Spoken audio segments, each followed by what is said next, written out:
நண்பர்களுக்கு வணக்கம். இது பிரேக்கிங் நியூஸ் தமிழ். தமிழக அரசு பல்வேறு நலத்திட்டங்களை வழங்கிட்டு வராங்க. அதுல ரொம்ப முக்கியமா பார்த்தோம் அப்படின்னா இலவசமா ஆடு மற்றும் மாடுகள் வழங்கும் திட்டம் தான். இந்த ஆடு மாடுகள் வழங்குவது மட்டும் இல்லாம அது தங்கத்துக்கு தேவையான இலவசமான ஆட்டுக்கொட்டையும் மாட்டுக்கொட்டையும் தமிழக அரசானது வழங்கிட்டு வராங்க. நாம இந்த நியூஸ்ல இலவசமா ஆட்டுக்கொட்டையும் மாட்டுக்கொட்டையும் எப்படி வாங்குறது அப்படிங்கிறத பத்தி தான் பார்க்க போறோம். அதுக்கு முன்னாடி நம்ம சேனலுக்கு நீங்க ஃபர்ஸ்ட் டைம் வந்திருக்கீங்கன்னா மறக்காம சப்ஸ்கிரைப் பட்டனை கிளிக் பண்ணிருங்க. ஒரு மாட்டுக்கொட்டகை அமைக்கணும் அப்படின்னா குறைந்தபட்சம் 40 சதுரடி ஒரு இடம் தேவை அப்படின்னு சொல்லியிருக்கிறாங்க. ஒரு மாட்டுக்கு 40 சதுரடி இடமானது ரொம்ப ரொம்ப முக்கியம். அப்பதான் அந்த மாடானது ரொம்ப சௌகரியமா இருக்கும் அப்படின்னு தமிழக அரசு சொல்லியிருக்கிறாங்க.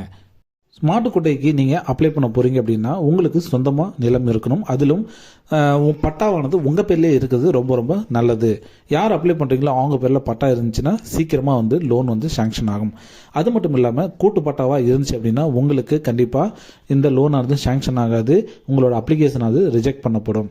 என்னென்ன டாக்குமெண்ட்ஸ்லாம் தேவைன்னு பார்த்தீங்கன்னா உங்களுடைய குடும்ப அட்டை, ஆதார் அட்டை, பால் ஊற்றும் அட்டை மற்றும் 100 நாள் வேலைவாய்ப்பு திட்டத்தின் கீழே நீங்கள் ஒர்க் பண்ணுறதுக்கான அதற்கான சான்று, இது எல்லாமே ரொம்ப ரொம்ப முக்கியம். ஸோ இது எப்படி அப்ளை பண்ணுறதுன்னு பார்த்தோம் அப்படின்னா உங்கள் ஊர்லேயே இருக்கக்கூடிய கால்நடை மருத்துவர் அணுகுனீங்க அப்படின்னா உங்களுக்கு சரியான விளக்கத்தை அவர் கொடுப்பாரு. அது மட்டும் இல்லாமல் மாவட்ட ஆட்சியர் அலுவலகத்தில் இருக்கிற கால்நடை பராமரிப்பு துறையிலையும் பார்த்தீங்கன்னா விண்ணப்பங்கள் கொடுத்துட்டு வராங்க.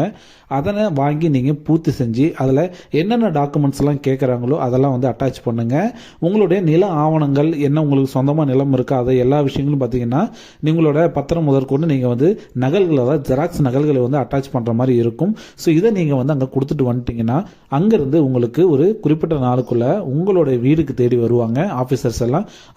மாட்டுக்கொட்டகை அமைக்கிறதுக்கோ அல்லது ஆட்டுக்கொட்டை அமைக்கிறதுக்கோ உங்ககிட்ட தேவையான இடம் இருக்கா அப்படிங்கிறதெல்லாம் இன்ஸ்பெக்ஷன் பண்ணிட்டு அவங்க உடனே லோன் ஆனது சாங்ஷன் பண்ணுவாங்க. உங்களுக்கு 2 மாடு வச்சிருக்கீங்க அப்படின்னா உங்களுக்கு 2 மாட்டுக்கு மட்டும் உங்களுக்கு தேவைப்படுது அப்படின்னா உங்களுக்கு 79,000 ரூபாயும், 10க்கும் மேற்பட்ட மாடுகள் உங்கள்கிட்ட இருக்குது அப்படின்னா உங்களுக்கு 2,15,000 ரூபாயும் பார்த்தி அப்படின்னா மாட்டுக்கொட்டைக்கு அமைக்கிறதுக்கு அரசானது மானியமாக கொடுத்துருவாங்க. இப்போ லேட்டஸ்ட்டாக என்ன செய்தி சொல்லியிருக்காங்கன்னு பார்த்தீங்க அப்படின்னா ஆடு வளர்க்கவங்களுக்கு மட்டும்தான் இப்போ பார்த்தீங்க அப்படின்னா இந்த கொட்டகை அமைத்து கொடுக்கும் பணியானது நடைபெற்றுட்டு வருதாகவும், மாடுகளுக்கு இன்னும் துவங்கவில்லை அப்படின்னு சொல்லியிருக்கிறாங்க.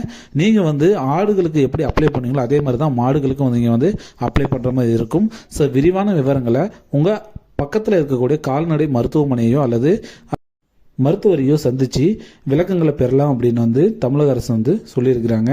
மேலும் இந்த இலவச ஆட்டுக்கொட்டையோ அல்லது மாட்டுக்கொட்டையோ நீங்கள் பெறணும் அப்படின்னா கண்டிப்பாக உங்களுக்கு ஒரு பேங்க் அக்கௌண்ட் இருக்கணும். ஸோ தேவையான அனைத்து டாக்குமெண்ட்டும் பார்த்தீங்கன்னா ஒரு ஜெராக்ஸ் நகல் கையோட வச்சுக்கோங்க.